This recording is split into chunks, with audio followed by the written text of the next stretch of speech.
See that little girl? Yeah, that's me. My name is Adira Toy, and I am a young black journalist. I attended an undergrad all-black women's college where I studied journalism and media studies. While there, I developed the interest in the depiction of black women in the media. So I decided to conduct research on the topic and how female college students perceive these images. This is the Black Girl Magic Project. My definition of black girl magic is when we as a whole come together, black women and young black girls, to create something beautiful and unique in our own culture and our own diverse way. Black Girl Magic is my favorite hashtag. Basically, I just define it as the entire essence of a black woman. We are so just overall amazing. We have so many qualities that allow us to just take so much on. That's why we're so resilient. And I think that just being not only a person of color, but a black woman, and knowing our history and how far we've come and how far we're going to go, that's what makes us as magical as, anything. It means that there are dynamic elements to black girlhood and black womanhood that have power. Black girl magic is magic. It's something that is not seen. It's something that people believe is a legend or not real. It's something like wizards and witches, but our magic is so real, it's so pure, and it's just so sincere. I love it. So black girl magic is what people tell us we can't be, but we do it anyway. Okay, there's this statement that one of my friends used before, and it's, I've met God, she's black. So I feel like as black women, we are a powerful force behind us. We are strong, loving, and caring. And we work, as black women, we work twice as hard, and we just have a power behind us that's so beautiful. I would define black women as profound, magical, strong, supportive, resilient, and overall amazing. I would describe a black woman as a woman of African descent, regardless of that being African American or Afro-Latino, or one of those other demographics who has been able to overcome what has been considered as the sadness or the trauma that comes with blackness.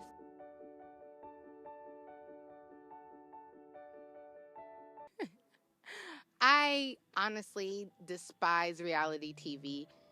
It's staged, for one. So I think everybody can get their panties out of a bunch over a fake fight.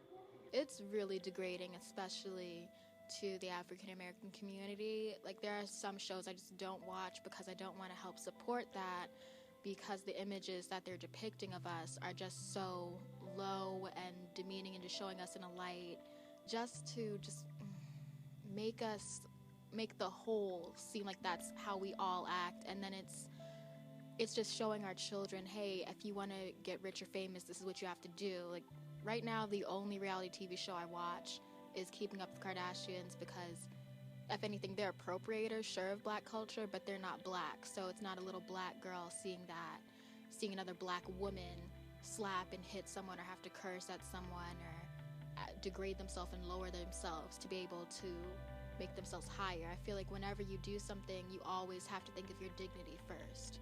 On the face of it, I see the entertainment value of those shows. I say we because I watch many of those shows for the cattiness and just I can't believe somebody would say or do that kind of thing. The intellectual side, the part of me that knows I'm watching it for entertainment, I know that I'm watching it for entertainment, but many of the viewers may not be. They may be watching it for educational purposes, even if they don't realize it. So when young black women are watching these shows, they could be learning those behaviors and thinking, that's the way I need to solve my problems or issues. When people outside of our communities watch these shows, they may feel like, oh, that's the way that they communicate. So when I come across these young black women or black men that I see on these shows, I know how they act. And that's more than likely a false depiction of our community as a whole. I think it's really important to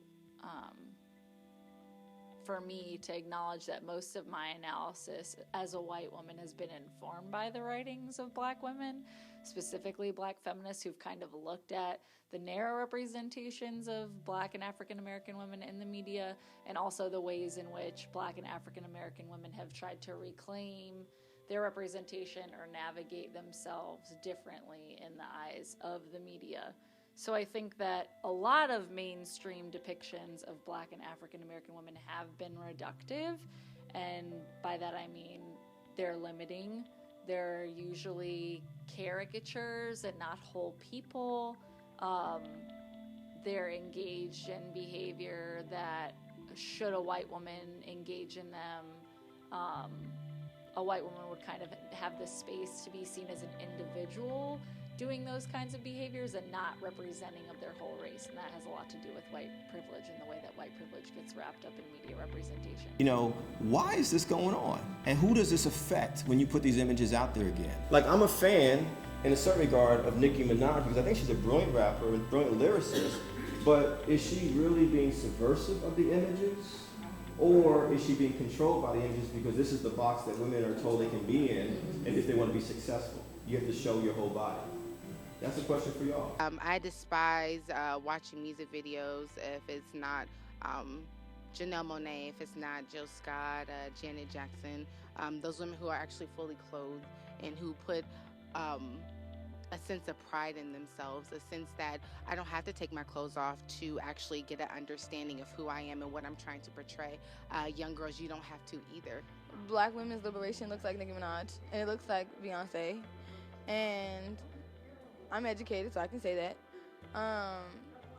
We cannot create a blanket idea of what it looks like to be free and Black and woman at the same time. It does not all look like Erykah Badu.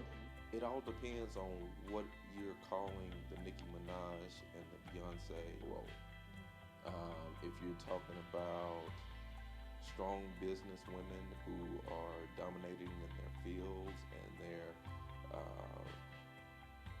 true intellectuals in one sense or another, and their business acumen is making them secure not only their family but their family's family, then by all means go ahead. When you're thinking about how to get away with murder, someone who is not scared to show on national TV that, nope, this is a wig and this is my natural hair, this is who I am, and just the actual portrayal of who that Black woman is, no matter what scene she's playing. Again, I can't remember the exact statement she said, but we are given opportunities, and us as Black women, we take it. We have come very far from Hattie McDaniels and Diane Carroll, who was the first African American woman to have her own show, Julia. 10 years ago, you were asking, when are we going to see? So there's really not a night now that you can't turn on the television and not see a depiction of a Black woman. It's just, what is that depiction?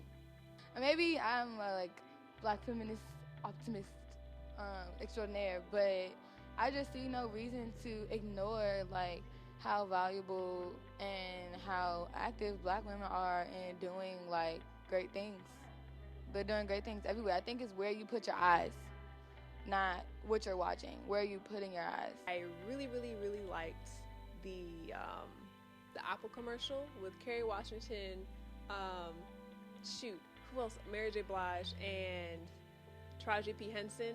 And what I appreciated about that commercial, I think it was only 30 seconds, is that you saw Black women interacting the way that we would interact on our college campus, at our auntie's house, maybe at a restaurant. You see us being in our authentic and beautiful and loving self. So when we see Taraji, when we see Kerry Washington, and when we see Viola Davis, I see women who are excelling in media. And then when I see Rashida, when I see, I don't even know their names, that's how non-relevant they are to me, portraying something that is not truth, about being ratchet and that we fight each other and that we can't have an honest conversation on TV, that is when we're being oppressed, because that's not how we act.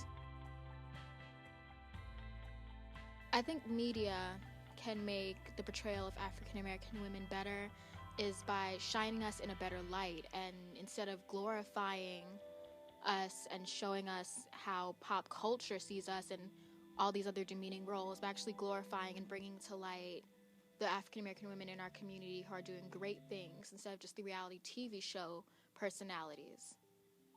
I think our attention's in the wrong space. So constantly saying like, how can I change? How can I change? How can I change? It's not something that we should give so much attention to, as opposed to giving our attention to something that we could create. To think about your voice mattering, like making a difference, to think about what it would mean to have a perspective that's maybe not being shown. I think it's honestly what folks are doing. I don't think that people are afraid, like they're becoming less and less afraid to put themselves at risk, and or they're using fear as a motivating factor to create media. So I think that honestly, like the more creative ways that people infiltrate media, own it in their own perspectives, use social media, teach others that media is something that's constructed, teach media literacy, analyze images, analyze shows. I think that will significantly change the kind of stories that we're hearing. I think in this day and age, the great thing is media makers doesn't mean what it used to. Media makers used to mean those 4 broadcast channels and a couple of radio stations that were out there. With the internet right now, you're a media maker. It's important that y'all control the images. Certainly we need people like you to be on camera, but we also need you to be a writer, a producer, a creator of content. That's how you do it. You put out the images that you want to see.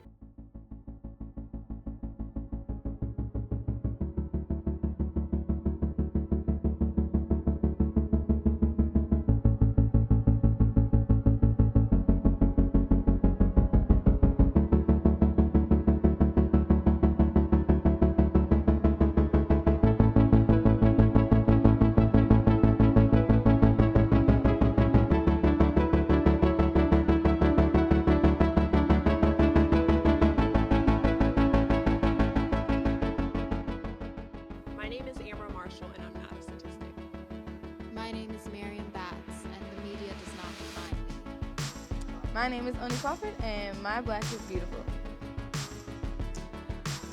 My name is Aldisha Smith, and media does not define me. My black is and always will be beautiful because I have black girl magic, and I'm a powerful woman who will never be a statistic because I make my own statistics and I make my own percentages and I do my own thing. So how can I ever be somebody else's statistic when they never did their research on me? Black Girl Magic exemplifies the success, beauty, style, skill, power, and more that a black woman contains. It expresses that even with the undesirable backlash that they receive on a daily from the media, those images do not define their greatness.